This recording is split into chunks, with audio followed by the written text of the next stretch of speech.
everybody. Hi. Please, I'm trying to change my accent because after the last podcast, someone said, "Oh, Debbie, is something wrong with your voice?" Are you serious? Who's that person? I don't want to call name. And I was like, "Oh, why?" She said, "Man, your podcast, your voice was. Are you well? Are you okay?" Are you serious? So let me try and change my voice. Hi. Wait, is that person going to listen to this podcast? I hope so. Okay. I don't know. So you're going to listen and know that There's nothing wrong with. Okay, so welcome to the second ever episode. Yes, of Vibes and Music. Oh yes. My name is Kelechi Odusoya. And I am Diva Debbie. Okay.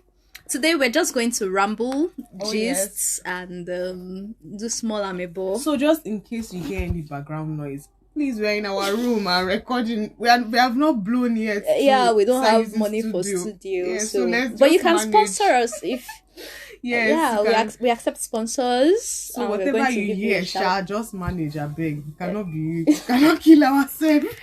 All right. Bye. I'll see you later. This is a Vibes and Music podcast, Brought to you by Bellarian Musicals. your go-to podcast for music literacy and music awareness in Nigeria. Are you ready? Okay, so Debbie, what gist do you have for us? Well, I just want to talk about generally some music experience, good and bad, choir, muson, gigs, any other thing, and things I get to, things I hear often, things general talk, about my music. Like, let's start from somewhere. Okay, let me start from From church. St. Albert's Choir. We're mentioning don't- names. Don't put words into my mouth. Let's start from St. Don't Albert's put Choir. Okay, so Hmm. what happened in St. Albert St. Choir? Albert's Choir for me, that was a very great place for me. Like, Yeah, for great everybody. ground. Like now, obviously. that I've learned a lot for rehearsal. Like I feel like that was a good place to teach me like The foundation. foundation of a standard rehearsal. Now if I'm a rehearsal, I'm more like I have a disciplined approach and all that, and yeah, so that was a So very talking good about thing. discipline. Yeah, talking about discipline. Yeah, St. Albert's Choir is a one of a kind choir. I don't know how they do it or how they did it, but there were a lot of rules, good rules, shocking rules. Ridiculous rules. Like for instance, we all wear that one Normal is a church student. so we all have to wear yeah. skirts, tie our hair. And there will be somebody watching to see the lengths of your skirt. Yeah, no long nails. Okay, there was long nails for a long time. Mhm. Then all of a sudden, a group of alumni, in quotes, Wow. rose up. I'll call them the anti-fun, or what we'll call them. I would say there are people that have lived their lives and probably being positive. Maybe they don't want us to make the mistakes they made Or as young people. they are jealous of the fact that they can no longer live their lives. Maybe But just we are maybe. alumni now, Debbie. So why don't we have that same mentality? And those people were not. Eh, When they let's that say, okay, old. being positive, they raised us right. What? How? Yes, now they made us not to have long colored I remember nails, when we were and we discussing. turned out nice. I remember when we were discussing St. Albert rules and not being able to not having clothes that are armless in our wardrobe. And one guy that plays the organ, is a friend, I don't want to mention his name, was like, so you people are not happy that St. Albert is teaching you people how to dress. And I was like, what? Do you know the person I'm talking about? No, I don't. You I'll tell me. tell you. I'm serious. Okay. And I was wondering, like, what? So armless, if I wear armless, that means I don't know how to dress well, or I'm indecent or what. So we had people who wore nails, lashes, Yeah. and everything. And then all of a sudden, I think I was in final year, a group of alumni just suddenly rose up out of the blues, and they started bringing up new things, talking about how they need to change the rules, they need to enforce discipline. St. Albert has started dying. The sound is not that good again, and it's because there's no discipline. Wow. So no more nails. Wait, they related this to the sound. You know, I was on IT. So as at that time, I was on IT. IT. Of course, they relate everything to the sound. They always say, "Oh, St. Albert doesn't sound as good as it used to be." Blah blah blah. No more nails, no more lashes. I think they even increased the length of skirts below the knee. Ridiculous things. Then, before then, the priest, whose name I will not mention, because I'm scared for my life. We are scared for, in fact, just in case they arrest us after this podcast or they sue us. I beg. Because there's only one person. So he introduced prayer before rehearsal, which is fine. We always pray before rehearsals. Yeah. But he now said it must be at least 30 minutes. Is that a choir or a prayer group? So rehearsal is 2 hours. And we're supposed to pray for 30 minutes. Yeah. So we started doing, everybody kneel down and say the rosary before rehearsal. Were you there? Yes, you were. I remember. Yes. Oh yeah, you have to have your Bible and your rosary. You have to bring your Bible for rehearsal. Bring your rosary for rehearsal. Say the rosary, then someone, maybe a hypocrite, to come out and do words of exaltation. Oh God. So the person will come out, say words of exaltation, will pray, then we can now start rehearsals. Yeah. And I remember the reason the reason that the prayer was introduced, or the long prayer was introduced, was because okay, we had to cut off that part, sorry, because we don't want any legal liability. Like we said in the beginning, we don't have money for studio, not to talk of lawyer. God, I beg go. So he heard that there were a lot of bad things going on, so he introduced prayer for 30 minutes. I don't mind prayers. Prayers are very important. Oh yeah. I just remember one thing that happened then in St. Albert. Sorry to cut you short. What happened? So a friend, she was supposed to be my friend though. She gave me one Bible verse to read. She just called me like, Debbie, read this Bible verse. Me, I was happy because what do I think I know? I felt like it was something to just help me. And guess what? I think it was that Proverbs verse that states the 7 deadly sins. Yeah, she gave me the Bible verse and it was the proverb. I was not wondering, I don't understand. What does this mean? Are you saying I didn't understand at all. Pause. You need to tell me who that person is. Okay, so in my mind, I'm like, is it that she wants me to avoid this? I don't understand. Like, you did not give me the part to praise God. So basically, there were a lot of judgmental people, a lot of people who believed they were above others, especially in terms of spirituality. And I remember when we became excos, we went for a retreat, and we were paired.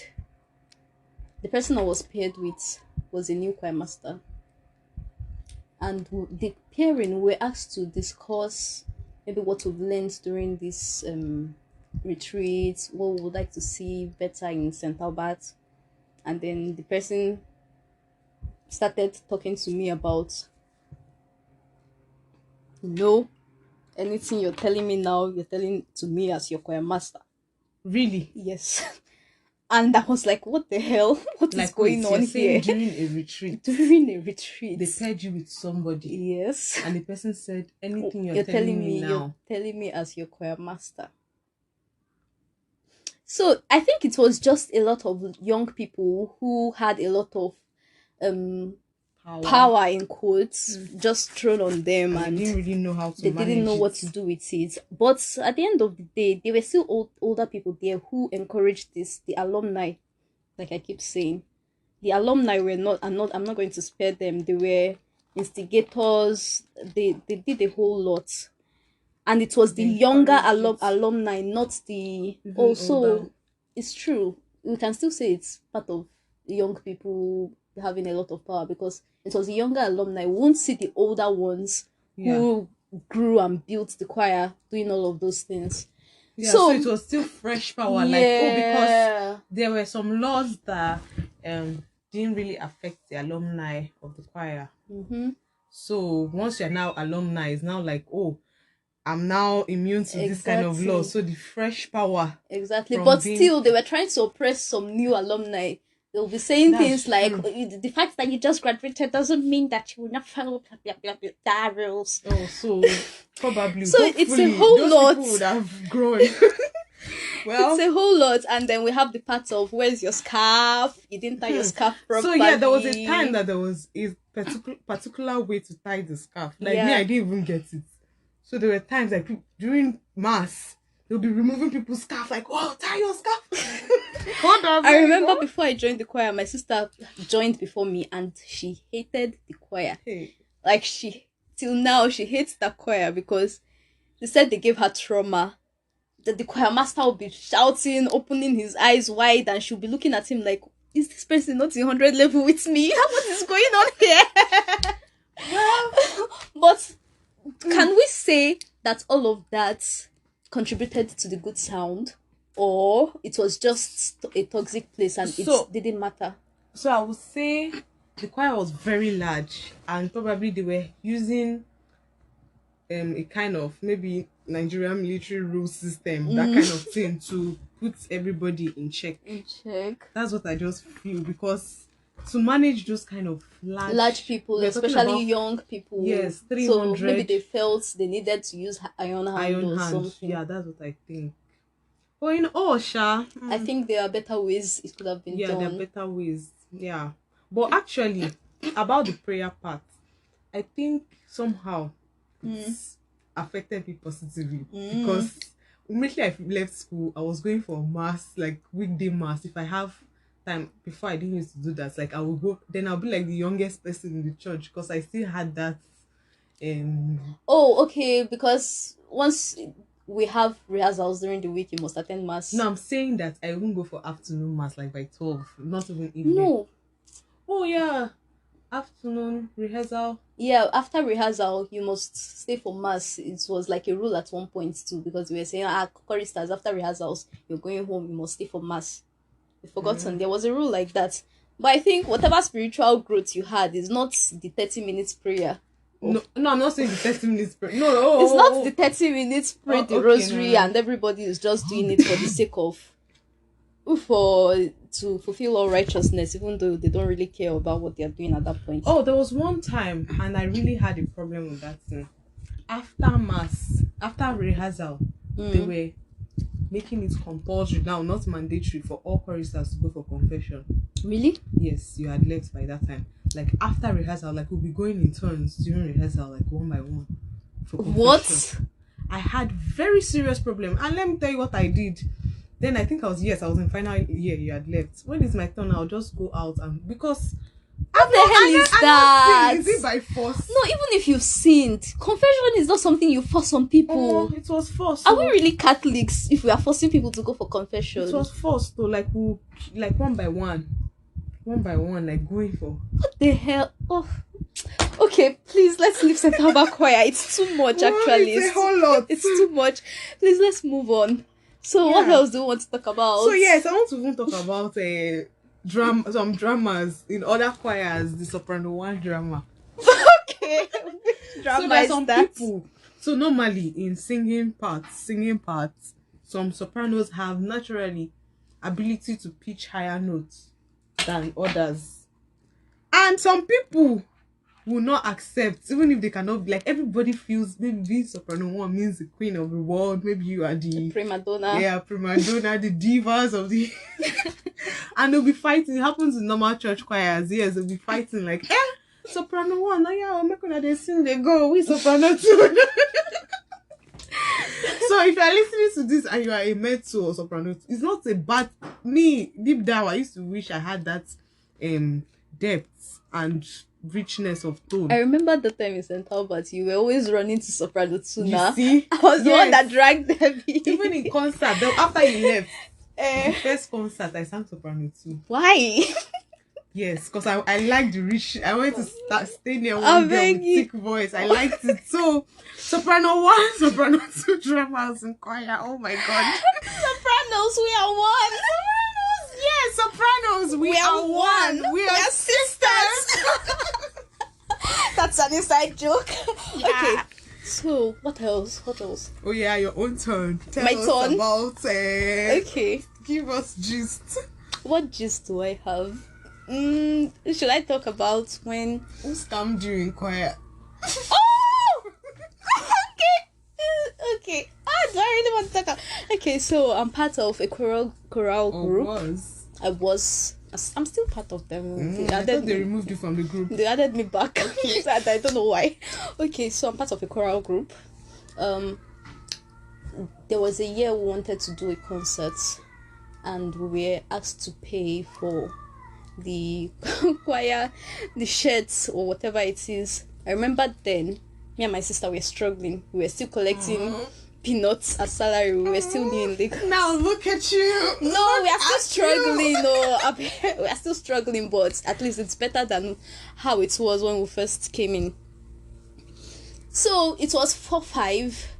My sister said she's not paying, so I paid 9K for me and her. She said she would give me back the money later, and she gave me back later. But she wasn't there to take her measurements. I was the one that took measurements with the guy. Do you know that 2 years later, the guy disappeared? Like With 2 years later, with everybody's money, nobody found him. The last I heard about the issue, the MD was talking about, they had to take him to police, blah blah blah blah blah blah. To police. Yeah, I think or maybe they threatened, or they actually did it, but they mentioned police. So finally, the guy brought list of people and brought shirts, and he only brought my shirt. He didn't bring my sister's shirt. So my 4-5 is still with that guy, and now I've started seeing him more recently. And I don't know what to do. Ask him for your sister's money. That 4-5, I But need when that I money see him, right now. he doesn't look so good, so I always feel like maybe he went through a lot or something. So that one is there. Yeah, maybe he fell sick. Maybe something happened. Maybe What could have happened? They run away with people's money. Or maybe he had to pay his rent. They just doubled my rent and I need to pay. Should I collect people's money now and pay? Or maybe I like to give excuses in case you have not noticed. Or maybe I don't know, maybe his sister was sick. Okay. What about when I did a concert, when I was invited by Musan to sing. Yes. Oh yeah, if you have not listened to our last episode, please go and listen to it. I was invited by Musan as one of the people who got distinction to sing as what? Was it one of the best, the highest score in basic school exam, right? That's it. I got the highest score in grade 5, so I was invited for practical now. Yes. Yes, it was you. So I was invited to sing at the basic school concerts, and I sang. It was beautiful. I enjoyed myself, but my shoe, it wasn't. No, before then. Okay. There were some group of people laughing at the back. It's Debbie that noticed that because stage. And after the performance, one guy or girl or whatever guy was laughing like, why you not give your friend shoe? I was like, I don't understand. Like, I didn't get the joke.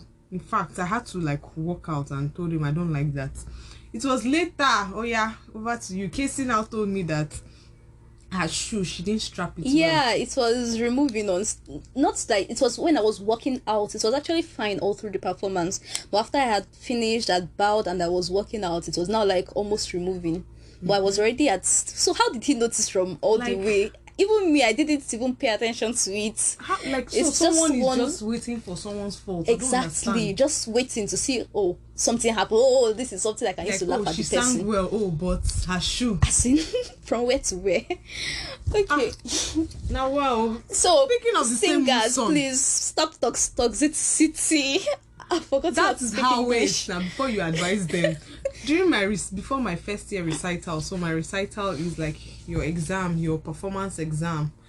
I had, because when it's close to that time, everybody is on high tension, everybody is vulnerable, emotional. Like, even if you tell me that maybe your voice is not nice, at that point I could be crying. Like, everybody is so vulnerable.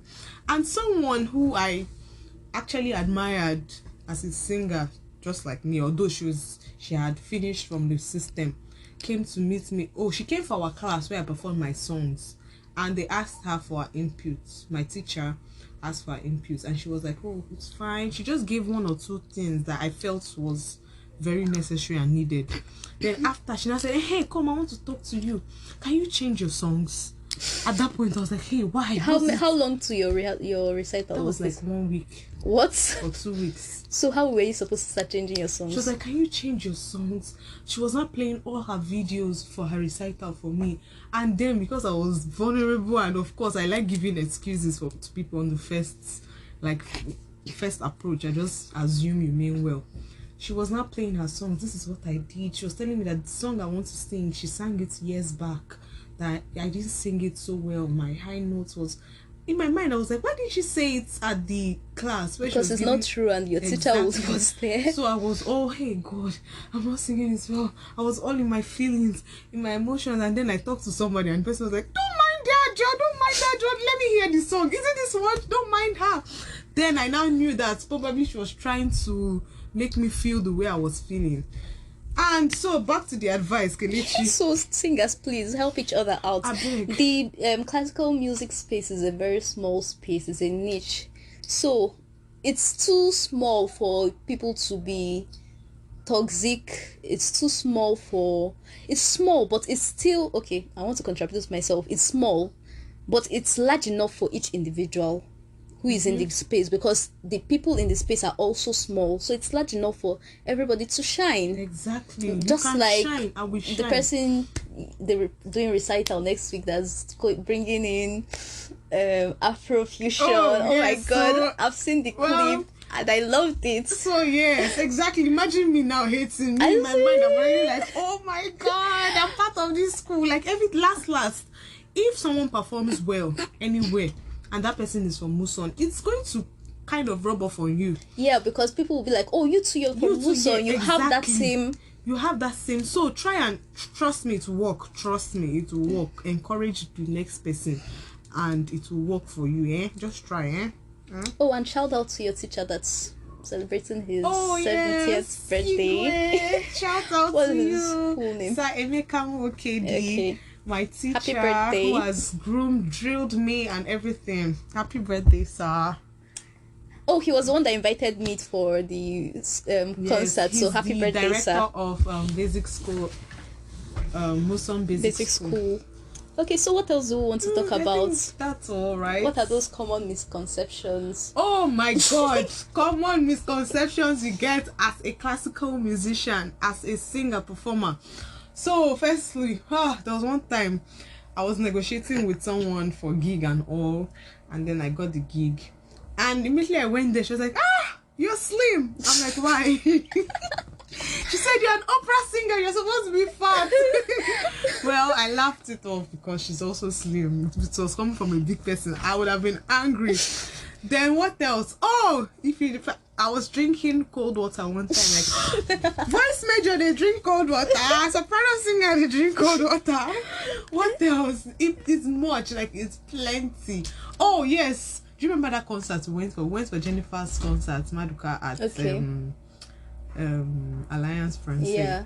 And someone said, Oh, I remember. Please say it. What happened?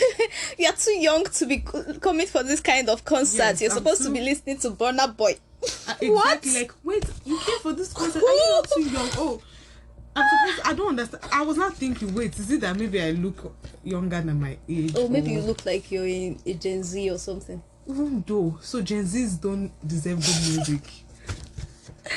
Oh well, what else? I've had something in mind, but I can't remember. What? So guys, what are those common misconceptions or stereotypes that people normally say about classical musicians Or or about opera musicians, or about you generally. Yeah. Want to hear them? Can you type them out in the comments? Yeah. So I think that brings us to the end gist for today. Oh my God! Please, if you're after listening, if you're thinking of suing us, please don't. Please don't. We're just enjoying ourselves. We're just. If we offended you in this podcast, sorry. Just have mercy. I'm sure it will be a Christian, but just remember the Bible. Exactly. Oh my God. All right. Bye. So See you don't forget next. Don't forget to subscribe. Oh yeah, subscribe, like, share, comment. Yeah. And see you in our next episode.